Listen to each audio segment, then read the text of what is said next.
Panginoon, at meron na naman po tayong panibagong linggo para sambahin, amen, at pag-aral ng salita ng Diyos. Hallelujah. Muli, magandang umaga po sa lahat. Morning. Amen. Batiin po natin ang mga katabi natin. Good morning. Amen. At welcome po natin yung nakasama po natin last Sunday sa Parents' Day, sila Cheryl, at saka po yung kanyang asawa, si Jeffrey. Tama po ba po? Yan. Welcome po sa SCM or Sambayang Cristiano Ministries. Last Sunday po sa Parents' Day, nandito po sila. Ayan, salamat sa Panginoon at meron pong bumalik sa ating mga inibitahan.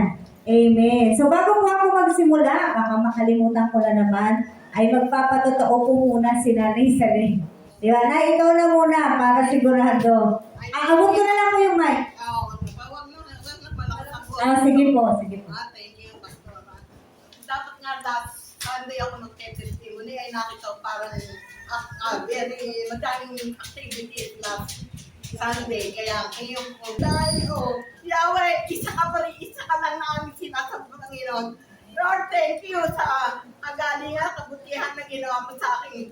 Daughter na Indo na si Sol. Talagang humingi ako ng panalangin sa inyo at yun ay natupad. Naging successful. Going to the Lord. Yung angiogram ng aking manugang ay hindi naging positive o grabe o barado. Naging okay po ito. Just yung parang may blood lang sa right hand niya. At okay po, hindi po siya operahan o ano pa man. At pati po, aside from good result ng kanyang angiogram, kahit grabe ang kanyang in-experience na tinubuhan ng bakal ang kanyang puso para ma-x-ray yung kanyang puso, ay pinagtiyasin niya, malakas ang kalooban niya. Kaya nagpapasalamat ako sa inyo lahat talaga, Panginoon. At aside from that na magandang result na kanyang angiogram, yung bill niya, yung hospital bill, naging okay din po, Lord. Na dati sa approve siya dito sa para makalibre. Pero may ibang side pa na binigyan ko, ang PhilHealth, malaki ang binigay sa kanya, 170,000. Kaya halos lahat covered yung hospitalization ng aking manugang. May sobra pa. In spite of that, may sobra pang 40K na bigay ng bata sa pambansa na pero magagamit lang yung pag na-hospital ulit ang manugang ko. Pero hindi na namin iniwis na ma-hospital ulit ang bata. Mas more than lang ang mga pa namin. Kaya, Lord, pinupuri ka talaga namin. Thank you, Lord, for everything. Thank you, Lord. Amen! Hallelujah! Yung manugang niya po kasi ay dinadialysis tapos nagkaroon sa puso. Manalangin ng panimulang panalangin. Baka meron pa pong gusto magpasalamat sa Diyos sa oras na to. Bukod po kay Nanay Saleh. Meron pa po ba gustong mag-testimony? Magpasalamat sa Panginoon? Palagay ko'y wala na dahil hindi na po kayo natingin sa akin. Sige po, tayo po ay manalangin na. Inanyayahan ko na po ang bawat isa na tumungo at manalangin na po tayo para tayo po ay makapagsimula na sa ating pong pag-aaral ng salita ng Diyos. Hallelujah. Minsan pa, pinasasalamatan ka namin, Panginoon. Salamat po sa mga answered prayers, Lord God, ng bawat isa. And even to the unanswered prayers, Lord God. Dahil meron kang dahilan kung bakit minsan meron kang sagot na no and wait sa mga panalangin po namin. What we do understand, Lord God, ay nasa mabuting kamay po ang bawat panalangin na ibinibigay po namin sa iyo. Kaya nagtitiwala po kami sa iyo, ano man ang mga maging katugunan mo, ang laging nasa isip mo ay yung mabuti para sa iyong mga anak. Kaya maraming salamat po at patuloy kaming umaasa sa kapangyarihan mo, O Diyos, sa umaga na to. Ikaw po ang mangusap sa bawat isa, banal na spirito. Ikaw po ang aming best teacher sa umaga na to, Lord God, sa anumang mga salita na maririnig po namin ngayon. Tunay nga, Lord God, maluwalhati ka, maitaas ka namin, Panginoon, mabigyan ka namin ng kaluguran. Dahil ang lahat ng ito, lahat ng ginagawa namin, Panginoon, ang nais namin, Panginoon, ay makapagpuri, makasamba sa iyo, at maitaas ka namin, Panginoon. Wala kaming ibang nais na itaas dito. Wala kaming ibang nais ipagmalaki sa lugar na to, O Diyos. At wala kaming ibang nais na ipakilala sa lugar na to. Kundi tanging Ikaw lang, Panginoong Jesus, ang tunay na Diyos, ang tunay na tagapagligtas, Panginoon. Salamat po, Panginoon. Patuloy na mangusap ka sa bawat isa. At panghawakan mo po ang aming kabuuan, ang aming puso, ang aming isip, Lord God. Patuloy, Panginoon, na anumang mapapag-aralan naming salita ngayon, O Diyos, tunay nga, Lord God, hindi lang ito basta namin maririnig. Kung hindi, O God, ito rin, Panginoon, ay mag-desire kami na maisapamuhay at masunod po namin at maunawaan po namin. We thank you, Lord, in Jesus' name. Amen. Amen. Hallelujah. So muli magandang umaga po sa inyong lahat. At sa ating pong pag-aaralan ngayon, meron po akong gustong itanong sa inyo. Alam niyo po yung life vest, life jacket, life preserver. Amen? Di po ba alam natin ang gamit po nito? Amen? So, magagamit po yon halimbawa ang kinakailangan. At kapag meron kang life vest, kahit di ka marunong lumangoy, ay makakaligtas ka sa tiyak na kapahamakan. Tama po ba? Opo, hindi tayo malulunod. Ngayon, kung yun yung meron ka ngayon para sa tingin mo ikaw ay maliligtas dahil doon sa bagay na yon, paano nyo po iingatan yung life vest nyo? Halimbawa, sabi nung katabi mo, pwede ba pahiram nung life vest mo? Pwede ba akin na lang yung life vest mo? O kaya may pumutok nung life vest mo? May sumundot nung life vest mo? Diba? Paano po natin iingatan kung alam mo, yun yung makakapagligtas sa iyo sa tiyak na kapahamakan. Hindi ba hahawakan natin mabuti yan? Iingatan natin mabuti. At hanggat maaari, di ba, hindi mo siya papahiram, hindi mo rin siya papamigay, hindi mo siya hayaang mawala sa paningin mo dahil yun ang makakapagligtas sa iyo. Amen. So, meron po kaugnayan yung ating panimula sa ating pong pag-aaralan. Buksan po natin ang ating mga Biblia sa Hebreo, Hebrews chapter 2, verses 1 to 4. Hebreo po sa Tagalog, Kabanata 2, talata 1 hanggang 4. Ayan. Basahin po natin. Kaya dapat nating panghawakan mabuti ang mga katotohanang narinig natin upang hindi tayo maligaw. Ang salitang ipinahayag ng mga anghel ay napatunayang totoo at ang bawat sumuway o lumabag dito ay tumanggap na kaukulang parusa. Gayon din naman, hindi tayo makaiiwas sa parusa kapag hindi natin pinahalagahan ang kaligtasang ito na napakadakila. Ang Panginoon ang unang nagpahayag ng kaligtasang ito. At ang mga nakarinig sa Kanya ang nagpatunay sa atin na ito'y totoo. Pinatunayan din ito ng Diyos sa pamamagitan ng mga tanda at iba't ibang himala at sa pamamagitan ng mga kaloob ng Espiritu Santo na pinamahagi niya ayon sa Kanyang kalooban. Thank you, God. Upon reading of your word, continue to speak unto us right now. In Jesus' name, Amen. Amen. So, sa umaga po na to, yan po sa mga may Tagalog na Biblia, meron po yan sa taas na pamagat na ang napakadakilang kaligtasan. Amen. The Great Salvation. Yan po yung pag-uusapan natin ngayon. No? Yung napakadakilang kaligtasan na yan. Base po dito sa ating main verse, sa ating pong binasa, that great salvation, yung napakadakilang kaligtasan na yan, ay nasa iyo na at nasa akin. Ngayon, amen. We already have that great salvation from our Lord Jesus Christ. Amen po ba? Alam natin kung paano po tayo nagkaroon ng kaligtasan. Naiintindihan na po ba natin? Paano tayo naligtas? Paano tayo niligtas ng ating Panginoong Jesus? And that salvation is yours and mine. Nasa atin na po yung kaligtasan na yan. Amen. Ngayon, ang tanong, katulad kanina sa life vest, paano nyo po iingatan yung napakadakilang kaligtasan na yan na nasa inyo na at nasa akin na? Paano nyo po pinahahalagahan yung napakadakilang kaligtasan na yan na natanggap na po natin mula sa ating Panginoong Jesus. Ano po yung mga ginagawa natin? Paano natin yan iniingatan? Yung great salvation na yan, yung napakadakilang kaligtasan na yan. Masaya po ba tayo na meron na po tayong dakilang kaligtasan na ibigay na po ng Diyos yung kaligtasan na yan sa atin? Amen? No? Amen. Baka yung iba hindi pa nila lubos na uunawaan. Ano yung meron sila? Ano yung ginawa ni Jesus? Baka hindi nila na-wait yung value, yung importance na ginawa ni Jesus Christ doon sa krus. Baka they just take it lightly. No? Kaya nga, ang sabi rito, yan po yung ating great dakilang kaligtasan. Paano po natin yan iniingatan? Yan ang tanong ngayon.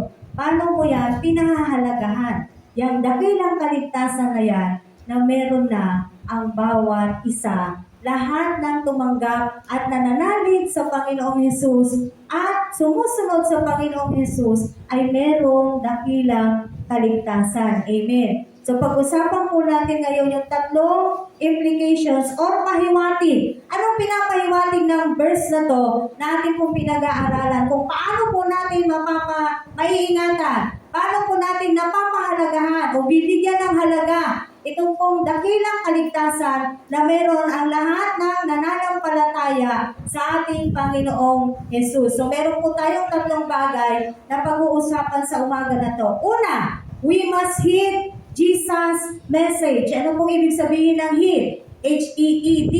Bigyang pansin. Sabi ni Google, to pay careful attention to, observe, to take notice of something. No?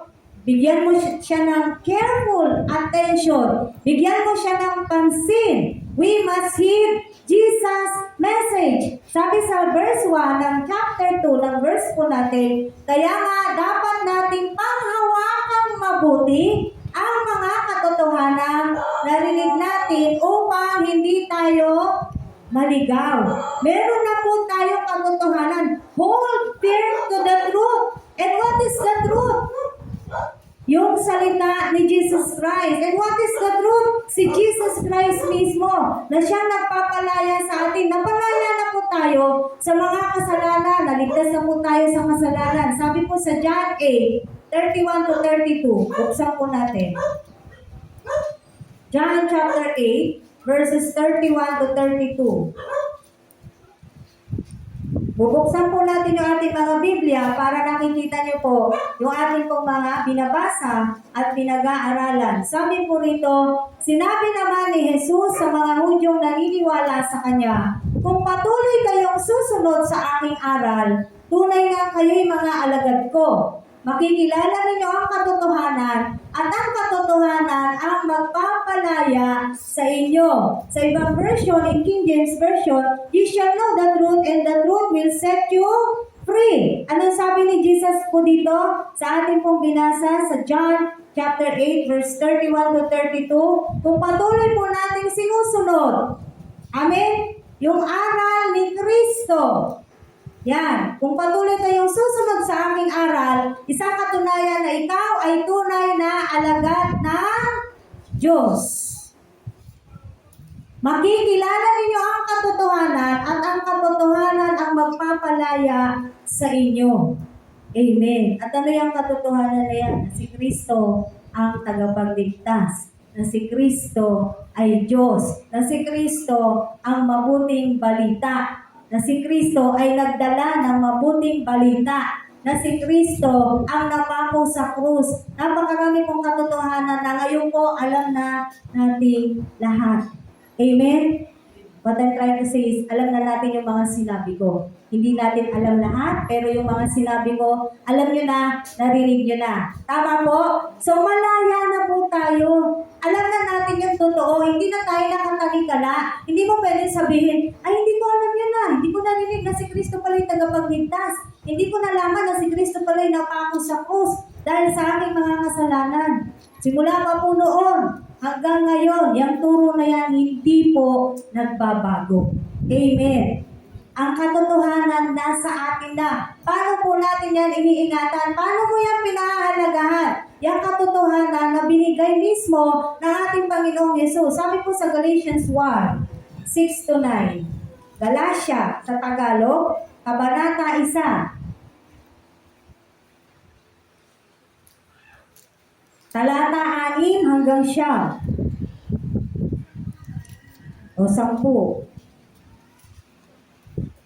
Basahin po natin. Nagtataka ako, sabi ni Pablo, kung bakit kay dali ninyong tinalikdan ng Diyos na tumawag sa inyo sa pamamagitan ng pag-ibig ni Kristo at bumalik kayo sa ibang mabuting balita. Ang totoo'y walang ibang mabuting balita. Take note on verse 7. Anong sabi rito? Ang totoo'y walang ibang mabuting balita. Lamang may mga nanliligalig sa inyo at nagsisikap na baguhin ang mabuting balita tungkol kay Kristo. Maging kami o isang anghel man mula sa langit ang mangaral sa inyo ng iba. Kaysa mabuting balitang ipinangaral namin, anong gagawin? Pakasumpain siya. Sinabi na namin at inuulit ko, kung may mangaral sa inyo ng iba, kaysa mabuting balitang tinanggap ninyo, pakasumpain siya. Amen? So yung katotohanan na meron po tayo ngayon, actually wala naman talagang ibang mabuting balita. Isa lang ang mabuting balita, si Jesucristo. Amen? Because there is no other good news, there is no other God but Jesus Christ.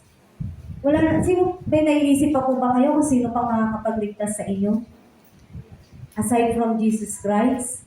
Pero sa panahon po natin ngayon, napakarami pong pinangahawakan ng mga tao, pinaniniwalaan ng mga tao. Sa pamamagitan ng mabuting gawa, sila'y maliligtas. Tama po ba? Sabi nila, mabait ako, ako'y maliligtas. Masama po bang maging mabait? Hindi. Masama bang gumawa ng mabuti? Hindi rin. Pero uulitin natin, yung mga bagay na yon ay bunga lamang ng iyong pananalig kay Kristo. Dahil alam mo yung aral ni Kristo, alam mo yung tuntunin ni Kristo, sinusunod mo yung mga aral niya, kaya yung buhay mo, yun yung nangyayari. Nauunawaan niyo po yung sequence ng mga sinasabi ko, no? Amen? Maliwanag po. So, meron na po tayong katotohanan.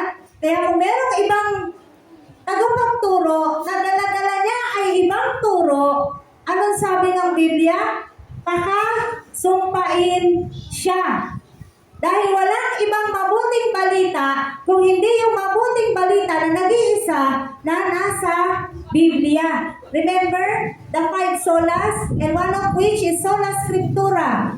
Scriptures alone. Wala po tayong ibang pinangahawakan, pinaniniwalaan, pinananampalatayanan na aklat kung hindi ang Biblia.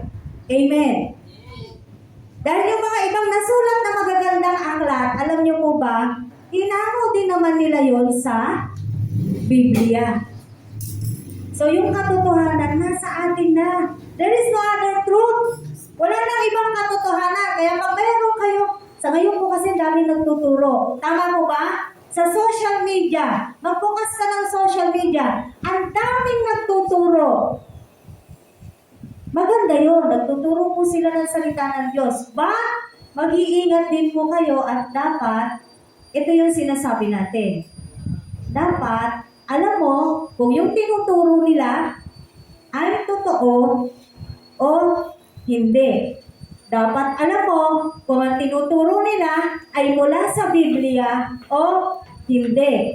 Kasi po, merong mga tao, kapag magaling magsalita ang isang tagapagturo, sila po ay napapahinuhod. Ano yung napapahinuhod? Ano sila? Yes, nasusunod sila, napapasunod sila. Nababago tuloy yung kanilang paniniwala, magkakaroon na sila ng tanong sa kanilang mga sarili. Kahit pa, meron na silang katotohanan, ito yung gusto nating sabihin. Kung hindi po matibay ang pundasyon ng isang Kristiyano, mangyayari po na mapapahinuhod ka sa mga nagtuturo na magagandang magsalita, pero ang content ng kanilang mga sinasabi ay wala na sa Biblia. Kapag laging sinasabi na nagtuturo, lumapit ka sa Diyos at ikaw ay pagpapalain. Lumapit ka sa Diyos, wala kang ibang mararanasan, kundi pawang, kasiyahan, pagpapala, kayamanan. Yan po ba yung sinasabi ng Biblia? Hindi po, di ba? Anong sinabi ng Biblia? Ang lahat ay dadaan sa apoy. At hindi po masarap sa pakiramdam ang dumaan sa apoy.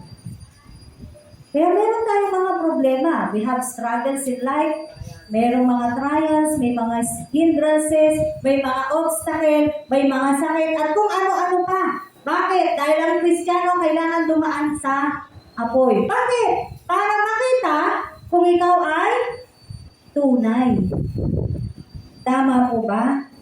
Kasi marami pong Kristiyano, hindi naman talaga tunay. Again, I am not being judgmental, pero base po sa pinag-aaralan natin, hindi lahat ng sasabihin Kristiyano ay Kristiyano talaga.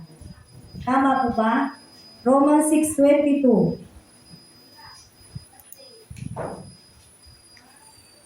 Sabi po rito,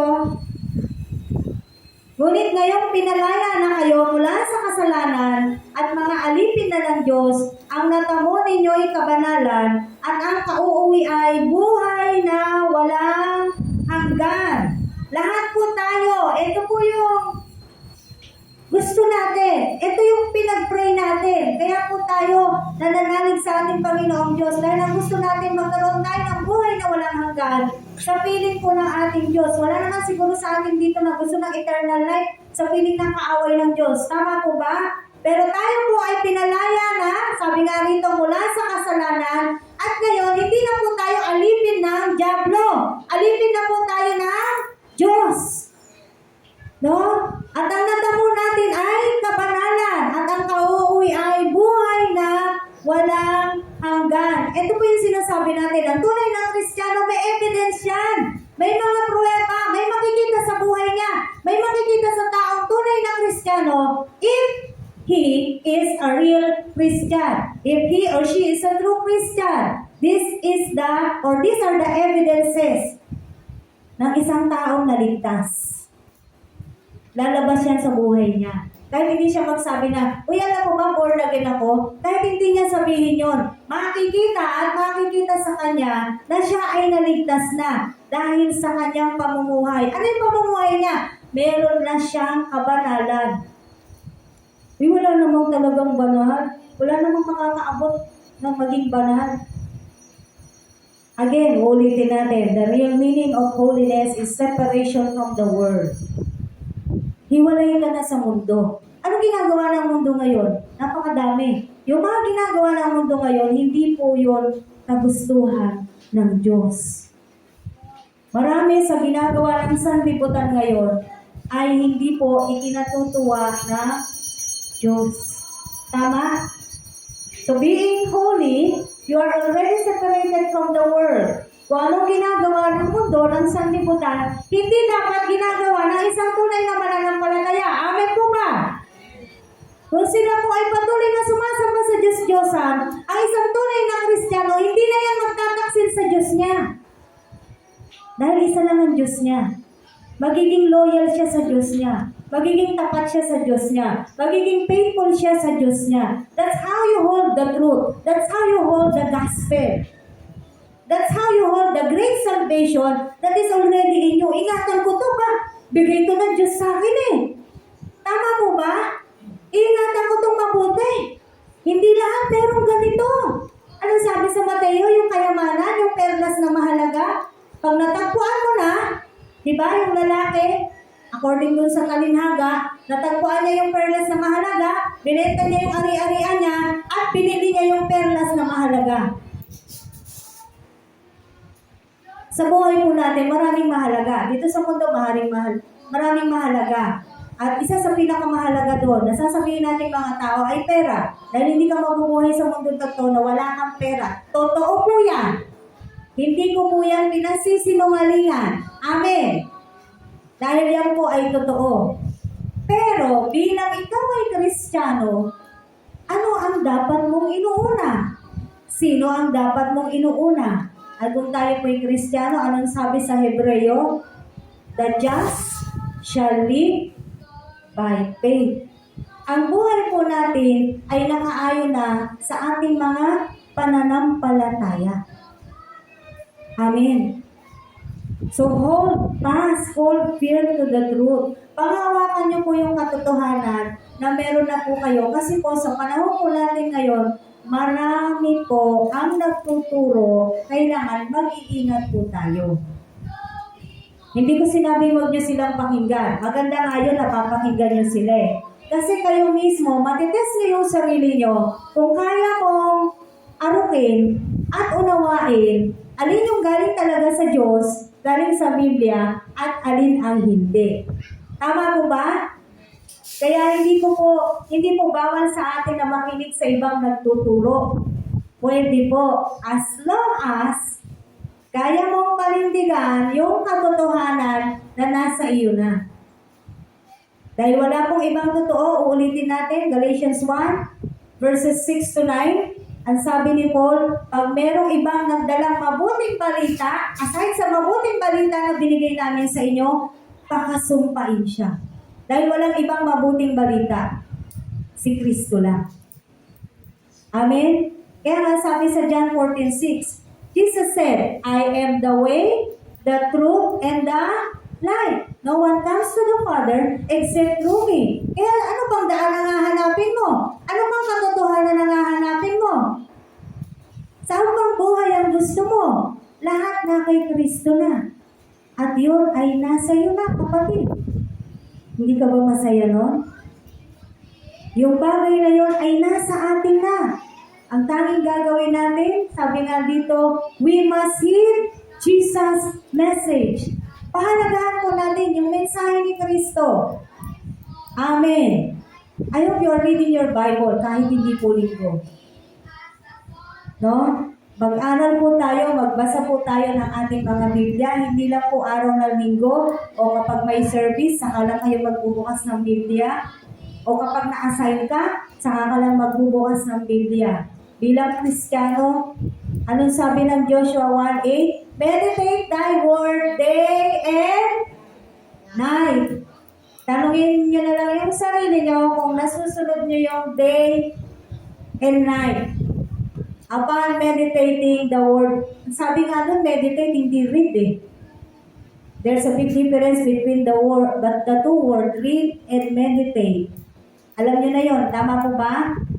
Magkaiba po yung reading and meditating. Ang sabi ng Joshua 1:8, not reading but meditating the word day and night. Amen. Hold fast in life. Kumapit kang mabuti sa buhay na binigay na ng Diyos. Ano yung buhay na yon? Meron na tayong mga bagong buhay. Nung tayo po'y kumilala kay Kristo, 2 Corinthians 5:17, if anyone is in Christ, he is a new creation. The old has gone, the new has come. Bagong-bago ka na, kapatid. Sabi sa katabi mo, bago ka pala. Hindi ka luma. Amen? Meron na po tayong mga bagong buhay kay Kristo. Dahil kay Kristo, the life giver is Jesus Christ. Amen. Kaya hold fast. No, kahit in spite and despite ng mga nararanasan po natin kahirapan sa mundo na to, sa buhay na to, kumapit lang po tayo sa buhay na meron tayo ngayon dahil yung buhay natin na to ay galing kay Kristo.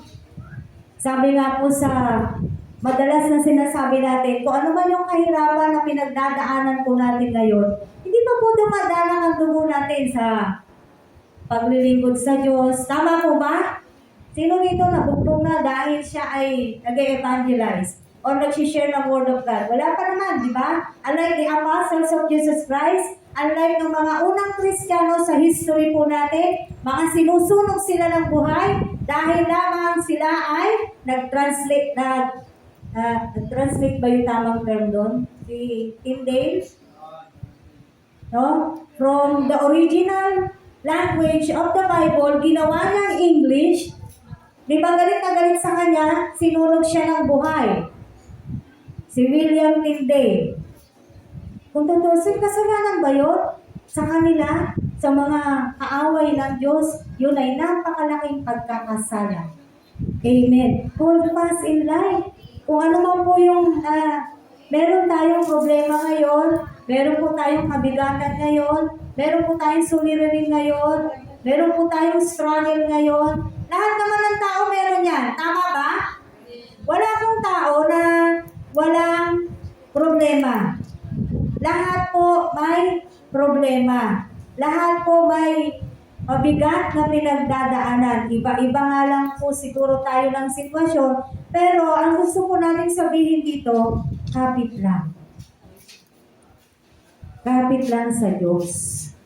Amen. Hindi ka kakapit sa kung kani-kanino. Hindi sa Bombay.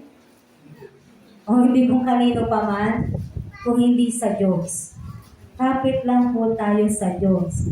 Dahil pag tayo po ay talagang nakakapit sa Diyos, yung assurance na sinabi niya sa Hebreo, I will never leave you nor forsake you. Hindi kita iiwan, ni pababayaan man. Pag ang Diyos ang nangako, totoo. Tingnan mo yung katabi mo, nangako na yan.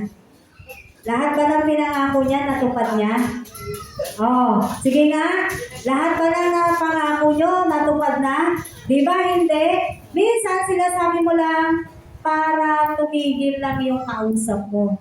Oo na, gagawin ko na. Kasi naiirita ka lang. Kaya nangako ka. Pero ang Diyos, hindi po siya ganon. Amen? Ang Diyos po, pag sinabi niya, gagawin niya. Kaya nga sa mga tipan niya, sa mga covenant niya, hanggang ngayon, katulad ng sinabi ko nung Sunday, nakipagtipan siya kila Moises, kila Abraham, kila Noah, hanggang ngayon, yung tipan na yon, nakikinabang po tayo. Amen. Kaya kapatid, anong pinagdadaanan mo ngayon? Kapit ka lang sa Diyos.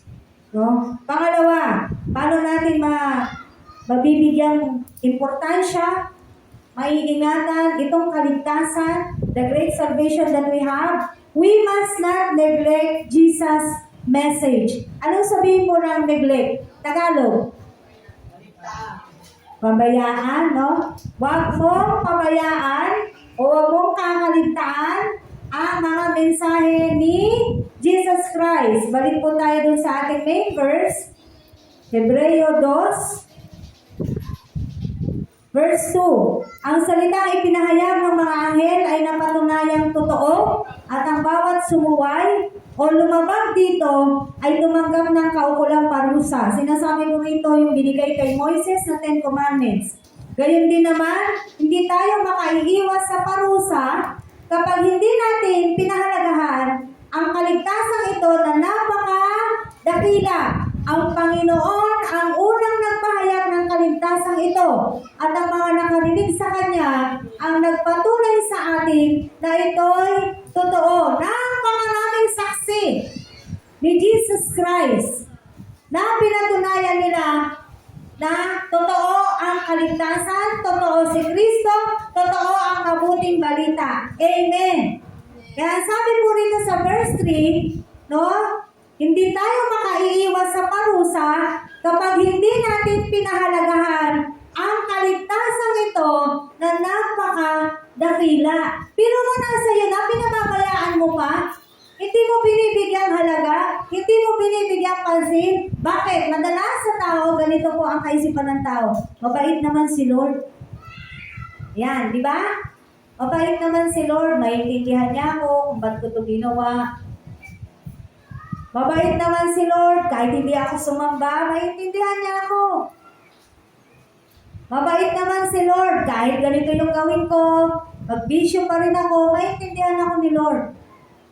Ayan yung kaisipan ng mga tao, na binigyan na ng kaligtasan, pero hindi binigyan ng halaga, o hindi binibigyan ng halaga, yung kaligtasan na yon na binigay ni Kristo. Remember, ang Biblia mismo ang nagsasabi, mahal ang pagkakabili sa iyo at sa akin. Nabasa niyo na yon? Mahal po ang pagkakabili ni Kristo sa atin. Hindi po natin yung matutumbasan. Hindi natin kahit kailan hindi papantay. Hindi po tayo papantay kahit anong gawin natin sa ginawa ni Jesus Christ. So we have that great salvation. Anong sabi? Don't neglect. Take God's word seriously. Seryosohin po natin ang salita ng Diyos. Bakit? Dahil ang Diyos po seryoso. Nung namatay siya sa krus, hindi naman siya nagjo-joke. Tama po ba? Nung pinahirapan siya, inalimura siya, at kung ano-anong ginawa kay Jesus Christ, hindi naman po joke yun. Kung tayong hampas-hampasin ng ganon, hindi po tatagal yung katawan natin, mamamatay po tayo. Amen.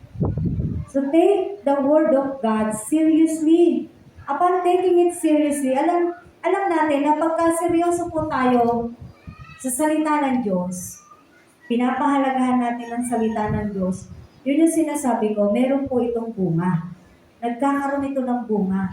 Hindi mo namamalayan, nababago ka ng salita ng Diyos araw-araw. Hindi mo namamalayan pa isa-isa doon sa fruit of the Holy Spirit, nasa sa iyo na. Galatians 5:22-23, hindi na po natin pupuntahan. Basahin nyo na lang sa inyong mga tahanan yung bunga ng banal na spirito na kinakailangan tinataglay ng isang mananampalatayang katulad ko at katulad po ninyo. So when we take God's word seriously, isa yun sa mga makikita po sa atin, the fruit of the Holy Spirit. Amen? And when we take God's word seriously, you will shine. Magliliwanag ka, kapatid. Magniningning ka, katulad ng napag-aralan natin dun sa app, na itinuro din po natin dito. No? Magliwanag po tayo sa paligid po natin. Magliwanag po tayo sa pamilya po natin. Kahit po madilim ang paligid, dahil ikaw, sabi ng salita ng Diyos, you are the light of this world, magliwanag ka. Gamitin mo yung liwanag na nasa iyo. Gamitin mo yung liwanag na nagmumula kay Kristo na ibinibigay sa iyo at sa akin. Amen. Bukod sa magliliwanag ka, magkakaroon ka ng bunga ng banal na spirito, maalat ka. Sabihin mo, maalat ako. Kahit naligo ako. Ano yung maalat? You are the salt. Diba? You are the light and the salt of this world. Bakit salt? Yung asin, maalat. Anong ginagawa daw sa asin pag wala na siyang lasa? Tinatapakan. Useless. Tatapon na lang. Tama? Walang lasa eh. Ano ba silbi ng asin kung wala siyang lasa? Kung wala kang lasa, kung hindi ka maalat, sagutin mo yung tanong, anong silbi mo? Sa sanlibutan, sa mundo, bilang tinawag ka ni Kristo, kung hindi ka nagliliwanag, hindi ka nagbubunga, kung hindi ka maalat, anong saysay ng buhay mo dito sa mundo bilang sinasabi mo, ikaw ay isang Kristiyano. Ikaw ay niligtas ng Diyos. Tama po ba? Alam mo, pag maalat ka, nagliliwanag ka, may bunga ka ng mga banal na spirito, irritable yung demonyo sa'yo. Totoo po yan. Kaya mapapansin ninyo, may mga taong galit sa'yo, wala kang ginagawa. Hindi mo sila inaano, pero naiinis sila sa'yo, nagagalit sila sa'yo, hindi mo alam kung bakit, kahit inaabot mo na sila, no? Because the demons with them, no, are irritated in your presence. Dahil hindi naman yung presensya mo yung nararamdaman nila at nakikita nila.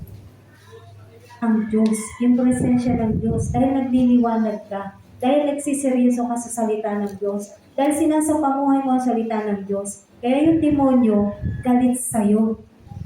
Maigi nang galit sa'yo yung demonyo kaysa natutuwa sa'yo yung demonyo. Amin po ba? May irritable yung demonyo sa'yo kaysa natutuwa yung demonyo sa'yo. Pero kang tanong si Karen Carpenter, kung tama ako, si Karen nga ba yun? I won't last a day without you. Tama po ba ako sa mga nakaabot ng panahon na yon? Yes! Maganda yon. Yung kanta na yon. Diba? Love song siya. Sabi niya, but I won't last a day without you. Ang pinatutungkulan niya yung mahal niya. O, diba? Hindi ako tatagal ng isang araw nang wala ka. You know? Oh, yes. Yung mga may asawa, tingnan mo ang asawa nyo. Can you say, I won't last a day without you? Bibigay eh. Pero di ba, bago nung nagliligawan kayo, ganun kayo. Tama po ba? Nung nagliligawan kayo, ayaw nyo maghiwalay. Huwag nyo sabihin hindi totoo yan. Nag-uusap na, mag-uusap pa uli. Umuwi na, gusto, ay pa umuwi. Gusto magkikita ulit kinabukasan. Yun yung sinasabi, I won't last a day without you. O tatawag pa, di ba na? Sa telepono. Wala pa cellphone. Dito sa atin, bilang ikaw ay Kristiyano, dapat hindi ganun yung kanta mo na. I won't last a day without God's word. Kulang ako, kulang ang buhay ko, hanggat hindi ako nakakapag-meditate ng salita ng Diyos. Kulang ang araw ko kung wala akong ginagawa patungkol sa Diyos. Nagigets niyo po ba? Kulang yung araw ko, hindi ako kumpleto. Kung pakiramdam ko, I'm not enough, my life is not enough. Pag hindi ako nagbabasa ng salita ng Diyos, pag hindi ako nananalangin, pag hindi ako nag-devotion, pag hindi ako nag-meditate, I won't last a day without God. Because we all need God. Aminin man natin o sa hindi, kailangan po natin ang Diyos. Amen. So, huwag kang tatagal ng isang buong araw. But anyway, nasa tao talaga to, no? Kapag nga ikaw ay Kristiyano, hindi ka tatagal ng isang araw nang wala kang salita ng Diyos. Nang hindi ka nananalangin. Nang hindi ka nag-spend ng time na nakikipagniig sa Diyos. Na nauunawaan po natin, hindi mo tatapusin ang araw mo nang hindi mo gagawin ang mga bagay na ito. Sana ganon. Sana ganon po tayo. Dapat ganon po tayo. We cannot last a day without God. Without God's Word. Dahil sabi sa John 1, diba? Balikan nga po natin, John 1:1.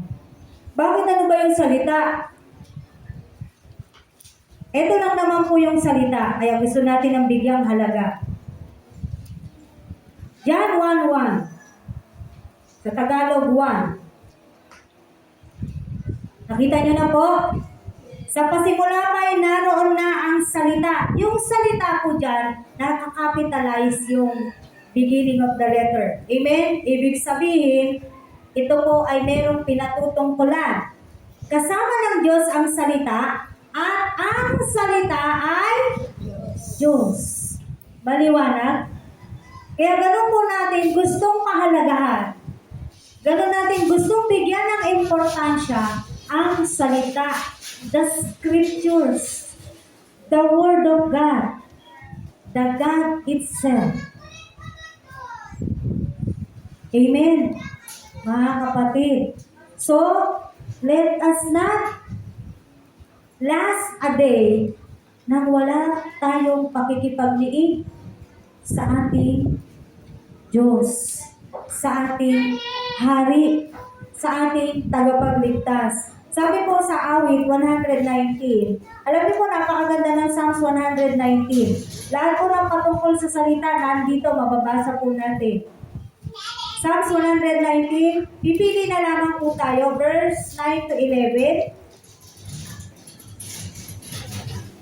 Tapos 12 to 16. 9 to 11 muna po tayo. Psalms or awit 119 verses 9 to 11. Paano ba iingatang maging wagas iyong buhay? Iyong buhay ng binata sa kanyang kabataan. Ang tugon ay, sumunod siya sa banal mong kautusan. Buong puso ang hangad ko na ikaw ay paglingkuran. Sa pagsunod sa utos mo, huwag mo akong babayaan. Ang banal mong kautusay sa puso ko iingatan upang hindi magkasala laban sa iyo kailanman. Nakita niyo po yun? Napakaganda, di ba? Nang sinasabi, paano maiingatan itong ating buhay? Sa pamamagitan ng pagsunod sa banal na kautusan. At ang hangad ng sumulat itong awit 119, naway maging hangad din natin.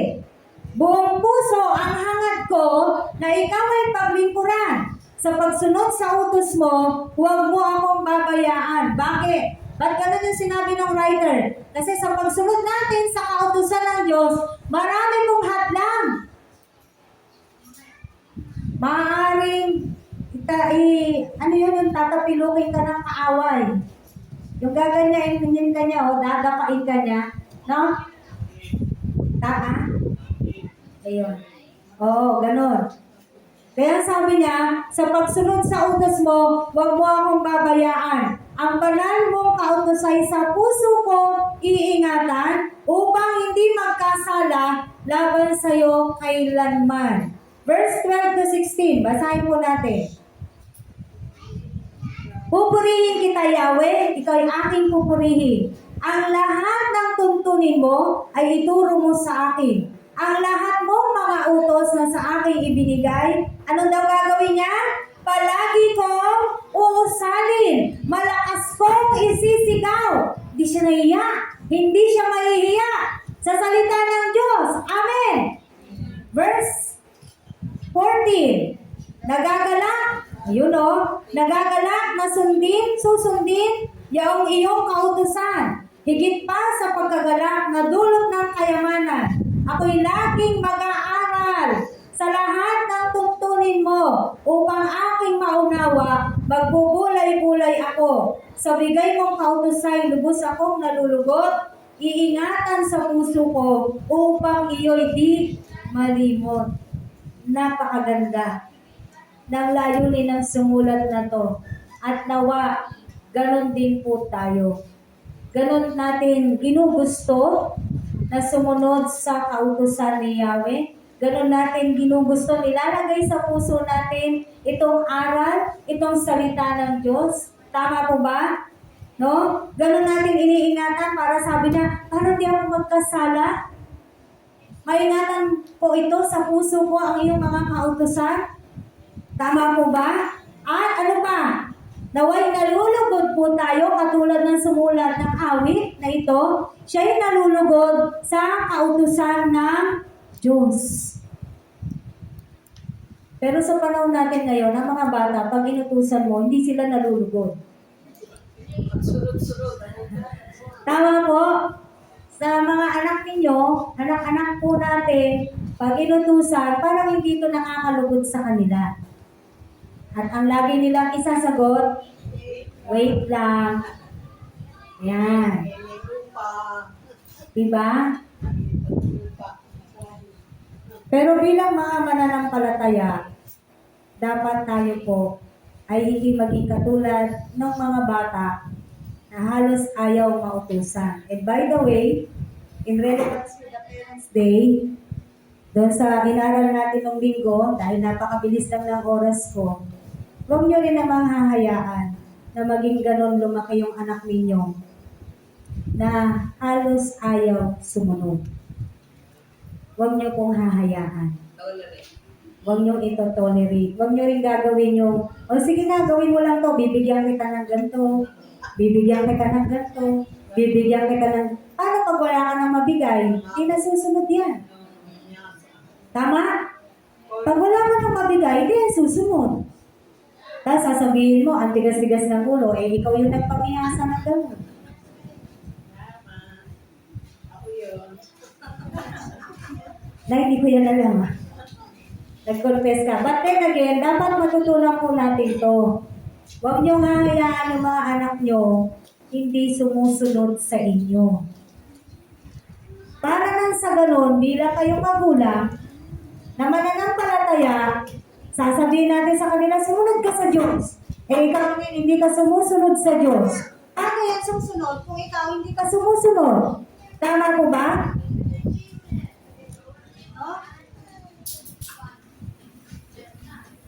No? No.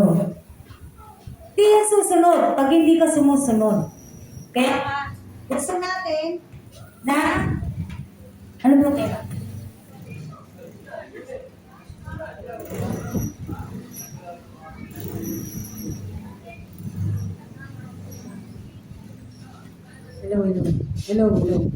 Hello. Yan. Gusto po natin, maging katulad tayo dito sa binasa po natin. Basahin niyo po itong buong 119 ng awit. Napakaganda po nito. Kung paano yung sumulat ng aklat na ito, galak na galak siya, lugod na lugod siya, mahal na mahal niya ang kautusan ng Diyos. Ilan lang po yung binasa po natin, napakaikli lamang. But this is the longest among the books of the Bible, Psalms 119. Ito po yung pinakamahaba dahil meron siyang 150. Hindi ako nagkakamali. Check natin. Ay, hindi. Hindi pala 150. Meron siyang 176 verses. Ayan. Diba? So, katulad ng sumulat nitong awit po na to, naway nagagalak din po tayo bilang mga Kristiyano sa kautusan ng ating Diyos. Yung sumusunod ka na masaya ka, naiintindihan niyo po? Na pag gumagawa ka para sa Diyos, sumusunod ka sa Diyos, masaya ka, nagagalak ka, magaan ang puso mo. Hindi yung nabibigatan, hindi siya responsibilidad na parang hirap ka na kailangan mo to sundin kasi sinabi ng Diyos, hindi po. Maging katulad po tayo nitong nasa Psalms 119 that whenever we obey the Word of God, we are joyful. Masaya po tayong sumusunod. Amen? Tanungin niyo yung sarili niyo, masaya ba kayong sumusunod sa Diyos? When you do things that you do, yung mga bagay na ginagawa ninyo ngayon, sa inyong kalingkuran sa Diyos, masaya ka ba o lugmok na lugmok ka na? Yes po, napapagod po tayo, pero alam nyo, the joy of the Lord is our strength. Ang Diyos mismo nagpapasaya po sa atin. Totoo po yan. Sa mga simpleng bagay, napapasaya po tayo ng Diyos. Nawawala ang pagod. Kinabukasan na lang uli. Amen? Ganon. Kaya kung meron po mga kautusan ng Diyos, dapat masaya po natin yung sinusunod. Hindi yung bigat na lungkot na lungkot ka, or parang hirap na hirap kang sundin. Nawa yung puso po natin maging katulad nitong binasa natin sa Psalms 119. Amen. So take God's word seriously and then take your faith personally. We have faith already. Tama po ba? Make sure na yung pananampalataya na meron ka kapatid ay pananampalataya na kapag liligtas. Dahil meron pong mga pananampalataya na hindi nakapagliligtas, hindi na po natin babalikan yan dahil inaral na po natin yan. Pero yun po yung dapat natin siguraduhin that our faith right now can save us. Hebrews 3:1. Buksan po natin. Hebreo 3:1. Mga kapatid, sa pananampalataya at kasama sa pagkakatawag ng Diyos, alalahanin ninyo si Jesus na sinugo ng Diyos upang maging dakilang saserdote ng ating pananampalataya. We have the chief priest. We have the great priest. Sino po yun? Ang ating Panginoong Jesus. Siya yung sinugo para sa ating pananampalataya. Amen. Kaya nga, take your faith personally. No? Alalahanin po natin ang ating Panginoong Jesus sa ating pong mga pananampalataya. Gustuhin mo, kapatid, gustuhin natin lahat na yung mga pananampalataya na meron tayo ngayon ay lumago. Dahil kay Kristo, sa pamamagitan ni Kristo. Amen. Dahil wala pong ibang makapagbibigay niyan, kundi ang ating Panginoong Yesus. Pero ang kalaguan ay nasa atin po. Kung paano kalalago sa iyong pananampalataya, ay nasa sa atin. Dapat tayo po ngayon ay tumatanda. Hindi sa edad, although yes, tumatanda tayo sa edad, but what I'm trying to say is spiritually getting mature. Tama po? Naintindihan niyo po? Dapat nagmamature tayo as the day passes by, as the years passes by, bilang ikaw ay isang Kristiyano, dapat nagmamature po tayo spiritually. Lumalago po tayo spiritually. Hindi ka mananatiling bata sa pananampalataya. Kasi kung mananatili kang bata sa pananampalataya, malabo ang paglago, lagi ka na lang masasaktan. Hindi mo, sabi nga sa Hebreo, dapat matigas na karne na yung kinakain mo. Pero dahil hanggang ngayon bata ka, gusto mo pa rin hanggang ngayon dede. Gusto mo pa rin hanggang ngayon gatas. Kasi hindi mo matanggap yung mga salita minsan na kailangan nasa edad na spiritually. Kaya meron tayong mga tinatawag na offended. Mga na-o-offend. Mapagsabihan mo, na-o-offend. Pag na-offend, anong gagawin? Unti-unti, mawawala na yan. Hindi mo na makikita. Kasi na-offend, kasi nasaktan. But again, God's word is really offending. Amen? Talaga po ang salita ng Diyos, straightforward, nakaka-offend, nakakasakit. Bakit? Gusto ng Diyos, matuto tayo. Amen? At gusto ng Diyos, lumaki tayo, lumago tayo. Hindi yung konting ano lang sa'yo, nagbulong-bulong ka na dyan. Yung balat sibuyas ba?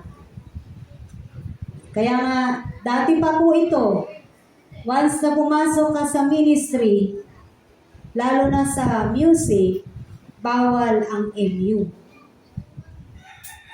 At yung MU, matampuhing unggoy, bawal. Di pwede. Amen.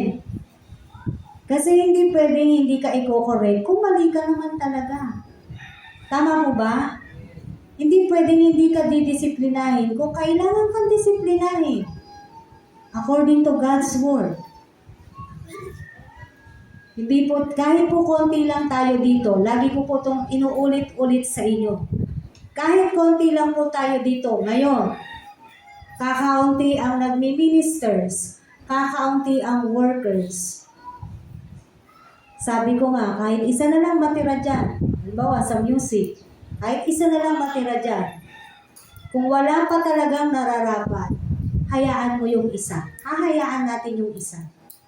Dahil hindi po tayo after dun sa, uy, walang ano, ikaw na lang, pwede ka na. Hindi po ganun ang paglilingkod sa Diyos. Amen? Hindi po natin gagamitin yung salita when we serve God. When we start serving the Lord, hindi po pwede yung, okay na yan, pwede na yan. Ay, kumakanta ka pala, okay na yan, pwede na yan, wala nang practice. Hindi po pwede. Because we are serving the highest among the highest. Para lang pumasiksik sa isip at puso natin. Hindi po basta-basta yung pinaglilingkuran po natin. Amen.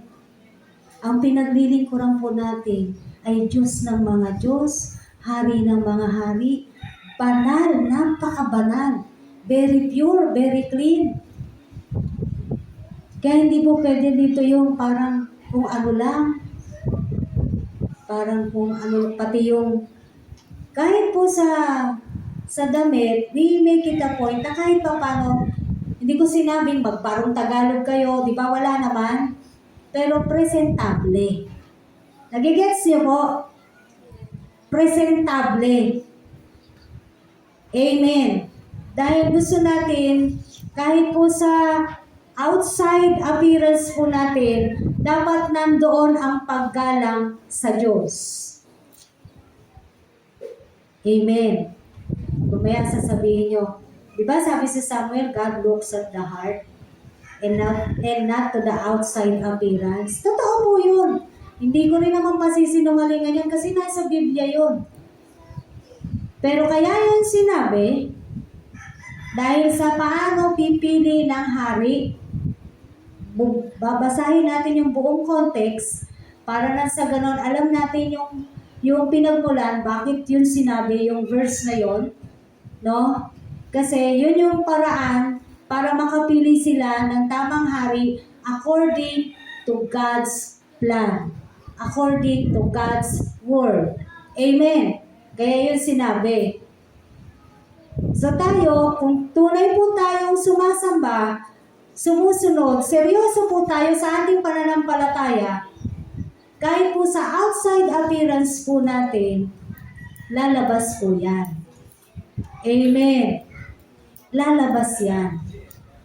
Hebrews 4, verses 14 to 16.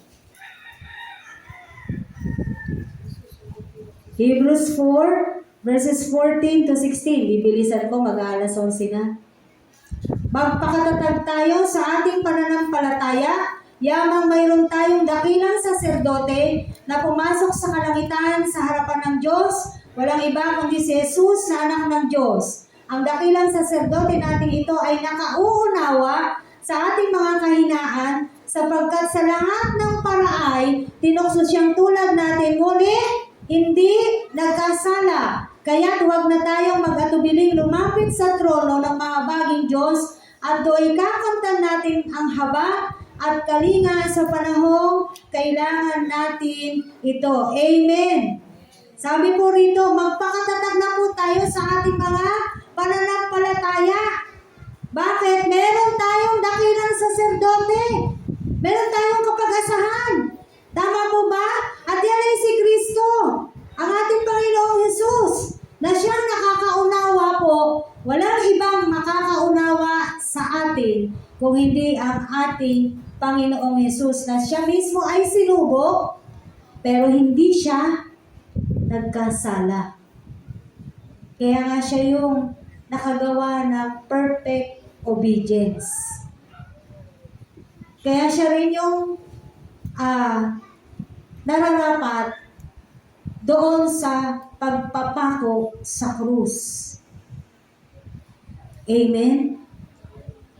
Siya yung ating dakilang saserdote. Huwag po tayong mag-atubiling lumapit sa ating Diyos at kakamtan natin ang kahabagan ng ating Panginoong Diyos. Hebrews 12:2. Marami po tayong mga verses ngayon kasi gusto ko pong makita po natin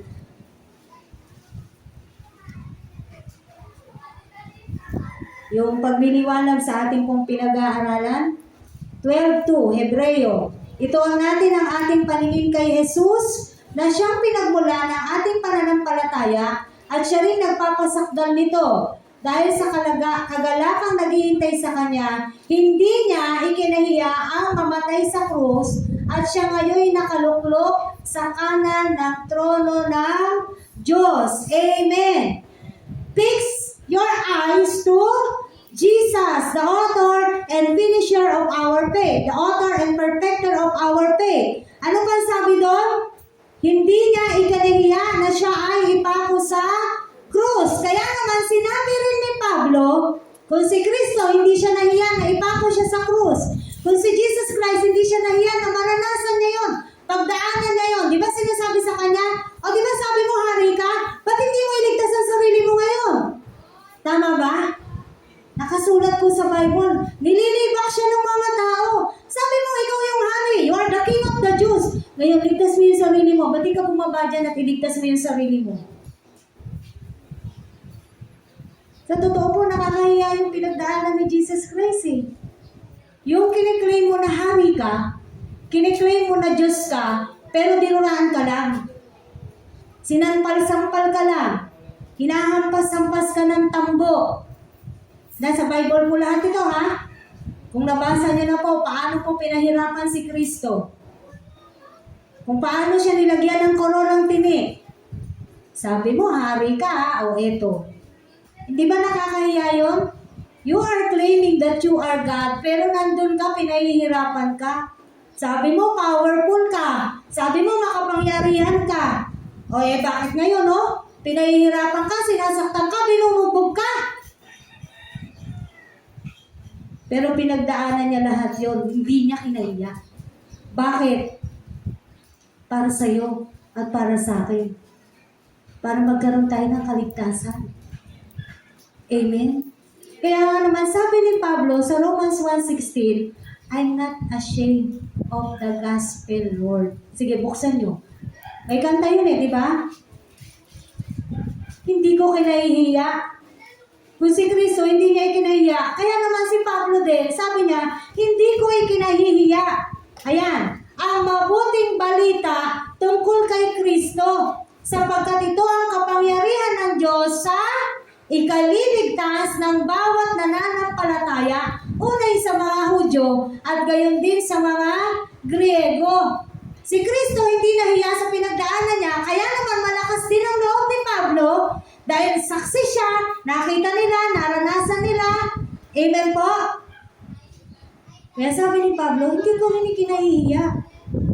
Yung mismong pinahirapan, hindi nahiya ba't ako mahihiya? Mga Kristiyano, hanggang ngayon ba nahihiya ka pa rin maghawak ng Biblia? May bitbit akong Biblia, nakakahiya. Baka sabihin nila, born again ako. Diba? Simpleng-simple. Alam nyo, issue yan dati. Kinahihiya ng mga Kristiyano. Pero si Kristo, yung naranasan niya, hindi niya kinahiya. Kaya si Pablo, hindi niya rin kinahihiya ang mabuting balita. Amen. We must trust Jesus' message. Pangatlo na po ito. Balik po tayo dun sa ating main verse in Hebrew, chapter 2, verses 3 to 4. Magtiwala po tayo sa salita ng Diyos. Hebrews 2 verses 3 to 4, sabi po rito, gayon din naman hindi tayo makaiiwas sa parusa kapag hindi natin pinahahalagahan ang kaligtasang ito na napakadakila.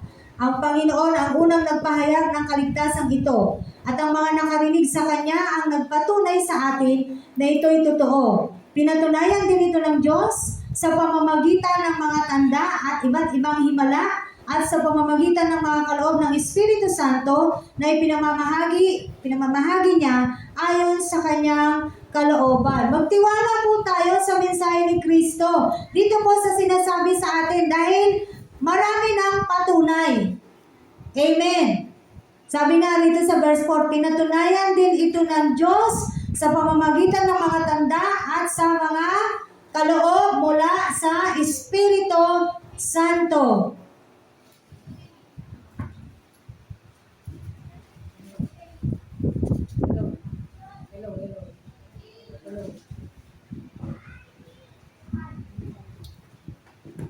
Amen. So sabi nga po dito, no, rest in God's evidence. Marami na pong patunay na yung mabuting balita na meron tayo ngayon ay totoo. Amen. Na yung mabuting balita na ito, na yung dakilang kaligtasan na meron tayo ngayon, ay naipagkaloob sa atin ng Diyos at pinatunayan ng Diyos na ang lahat ng ito, even His promise, is very, very true. Kaya nga, rest in God's evidence. Ano yung mga ebidensya? He's alive. Buhay ang Diyos natin ngayon. Minsan lang siya namatay, pero siya ay nabuhay nung ikatlong araw. Nung ikatlong araw, hindi po pagkatapos na ikatlong araw. Kasi yung pagkatapos ng ikatlong araw, ika-4 na araw na po yun. Sabi sa Biblia, nabuhay ang ating Panginoong Hesus noong ikatlong araw. Amen. He's alive. And up to now, He is alive. He resurrected from the dead. At siya lang po ang nakapagpanagumpay sa kamatayan. He overcomes death. Di ba? Nabuhay nga siya eh. After nung namatay siya, nabuhay siya. He overcomes death. Ito yung sinasabi ng Biblia. Kaya naman tayo rin, ay meron tayong kapag-asahan na pagkatapos ng buhay natin dito sa mundo na to, sa pananatilit natin tapat hanggang wakas, tayo po ay makararanas ng kaharian na ipinangako ng Diyos. Hebrews 6:13-20. Last verse na po natin to. Hebreo 6:13-20.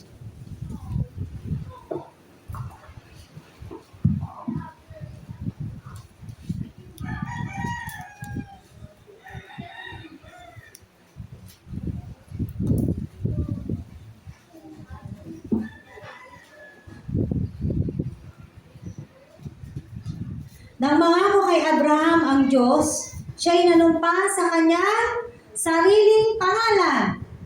Yamang, wala nang hihigit pa rito na kanyang mapanunumpaan. Ibig sabihin, na nanumpa si God gamit pangalan niya. Bakit? Isa lang ang pinatutunayan ng Diyos. Wala nang mas tataas sa kanya. Kaya nung nag-promise siya, nung nanumpa siya, ang ginamit niya na pagsumpa ay mismo pangalan niya. Amen? Di katulad natin, minsan pag nagpa-promise tayo, pag nanunumpa tayo, oo, promise, tanong mo man kay kay Nanay Emma. Di ba? May gumagamit tayo ng minsan ng ibang pangalan. Pero ang ating Diyos, ang ginamit niya mismo ay ang pangalan niya dahil wala nang iba pa na tataas o hihigit sa Kanya. Tuloy po natin. Sinabi niya, ipinangangako ko na lubos kitang pagpapalain at pararamihin ko ang iyong lipi. Matyagang naghintay si Abraham at kanya ngang nakamtan ang ipinangako sa kanya. Nanunumpa ang mga tao sa ngalan ng isang nakahihigit sa kanila. At sa pamamagitan ng panunumpang ito ay natatapos na ang usapan.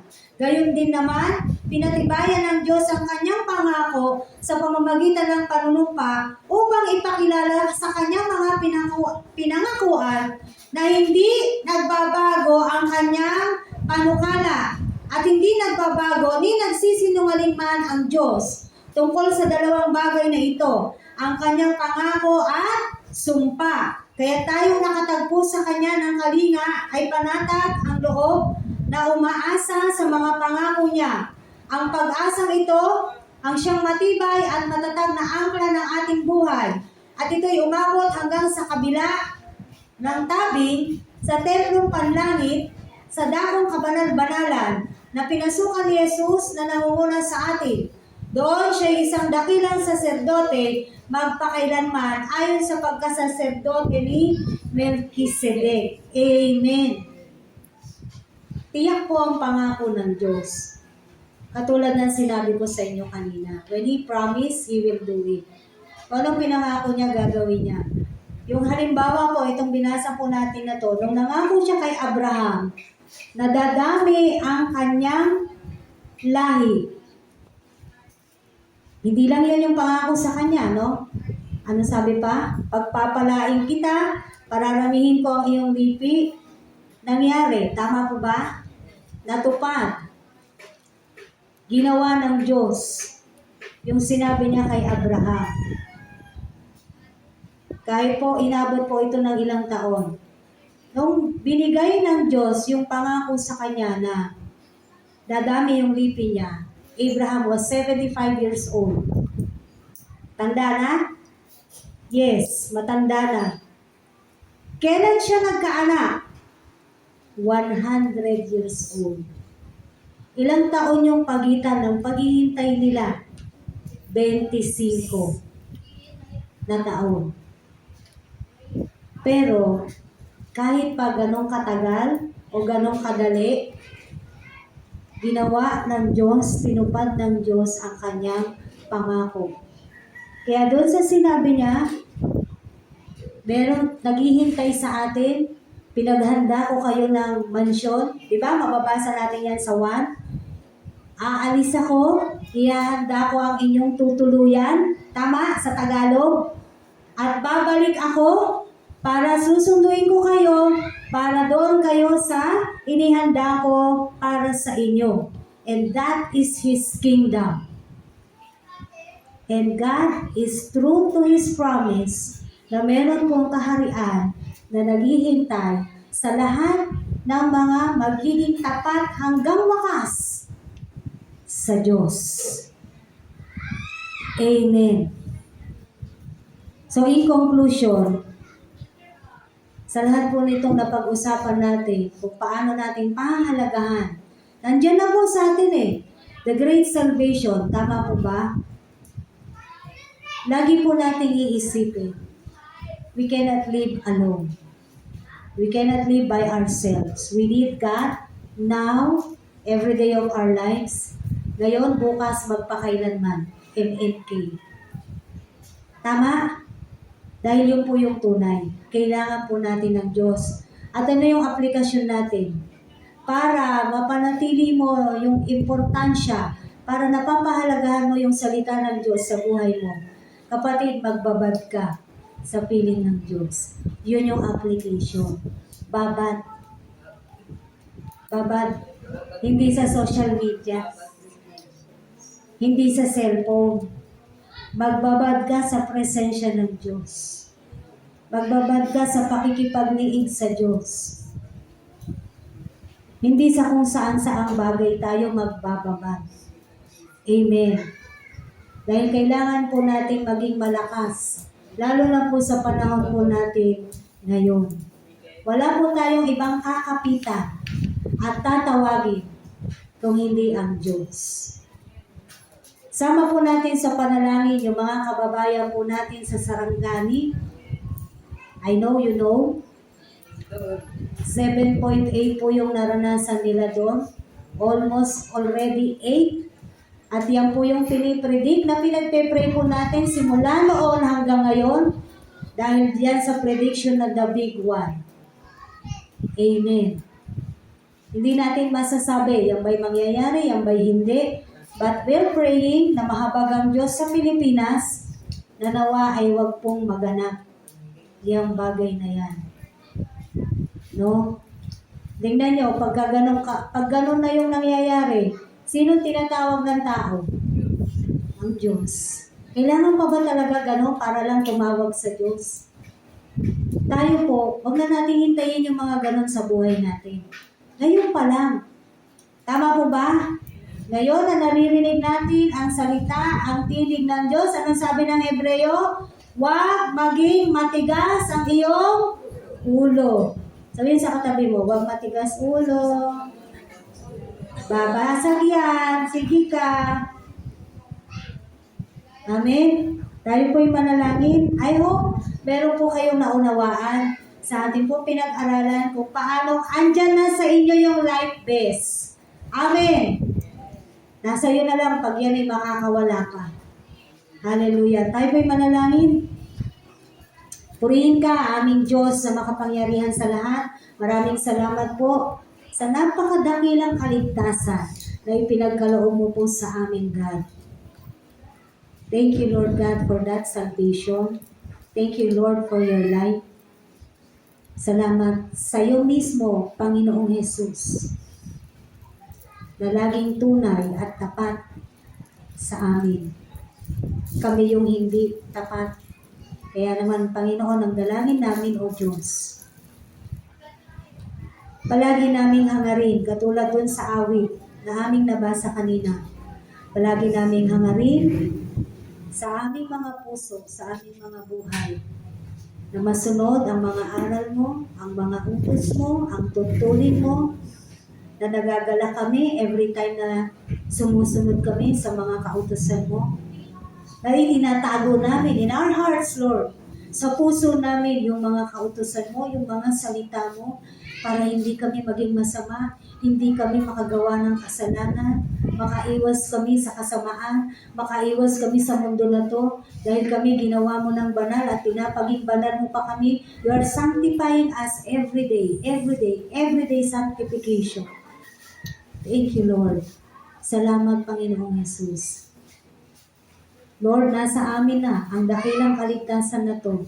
Kaya naman God, salamat po at hiling namin o Diyos sa oras na to, tulungan mo po kami Panginoon.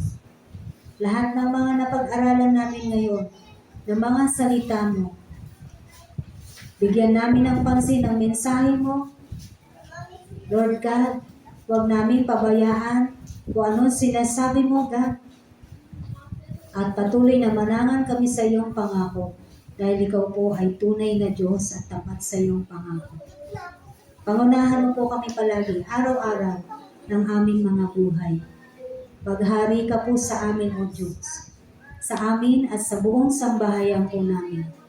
Purihin ka, dakilain ka. Ito po aming dalangin sa pangalan ng Panginoong Hesus. Amen.